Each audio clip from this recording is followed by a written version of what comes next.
बोलिए शंकर भगवान की जय। बोलिए नारायण भगवान की जय। आप सभी को श्री कार्तिक मास की हार्दिक शुभकामनाएं। श्री सुजी महाराज शौनकादिक 88,000 ऋषियों को कार्तिक मास का 17वां अध्याय सुनाते हैं।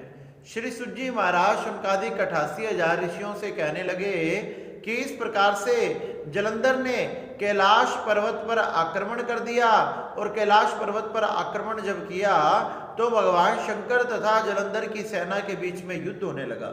उस समय भगवान शंकर के गण वह प्रबल थे, उनमें तेज था। इसी कारण वह जलंधर की सेना के शुंभ निशुंभ महासुर काल नेमी नाम के दैत्यों को पकड़ पकड़ कर पीटने लगे और पराजित करने लगे।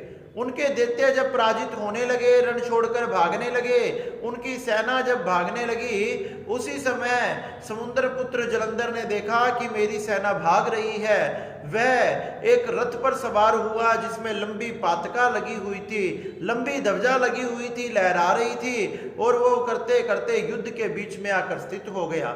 अब तो उसने धनुष और बाण को धारण किया तथा धनुष बाण धारण कर कर अपने धनुष से ऐसे बाणों को छोड़ना प्रारंभ किया कि पृथ्वी से लेकर आकाश तक व्याप्त कर दिया। चारों तरफ बाण ही बाणों से सब कुछ भर गया। यह देखकर भगवान शंकर के गण बड़े हैरान रह गए। जब नंदी जी जलंधर से युद्ध करने के लिए आगे आए तो जलंधर ने नंदी के साथ युद्ध किया। धनुष बाणों से अपने बाण छोड़े, जिसमें से 5 बाण जाकर नंदी जी के लग गए।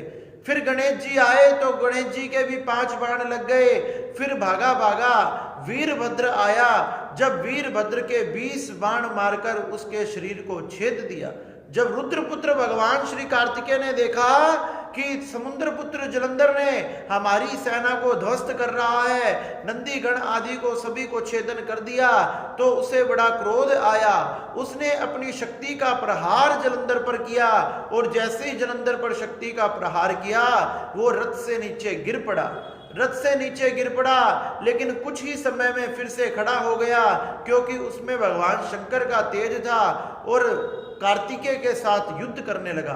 कार्तिकेय जी के भी एक गदा मारकर उसने धरती पर गिरा दिया, तथा ब्रह्मा जी का वरदान सत्य करने के लिए कार्तिक जी ने भी सोने का नाटक किया। गणेश जी, नंदी तथा कार्तिकेय इस प्रकार से समस्त रुद्रगण, समस्त सेना धरती पर गिर पड़ी, तथा जलंधर चारों तरफ कंपायन करने लगा। जलंधर के बाणों से धरती कांपने लगी, आकाश फटने लगा, तथा वीरभद्र फिर आया तो जलंधर ने परिग नाम के अस्त्र को छोड़कर उसके सिर को फोड़ दिया। उसके सिर से रक्त बहने लगा। इस प्रकार से हाथी, घोड़ा, बैल आदि की कोलाहल होने लगी और समस्त भूमंडल कांपने लगा। जब इस प्रकार से जलंधर का रौद्र रूप देखा तो भगवान शंकर के गण चिल्लाने लगे और इधर उधर भागने लगे। इस प्रकार से इधर उधर भागकर भगवान शंकर को पुकारने लगे कि हे शंकर भगवान, हमारी रक्षा करो। सभी गण कैलाश पर्वत की तरफ भागने लगे।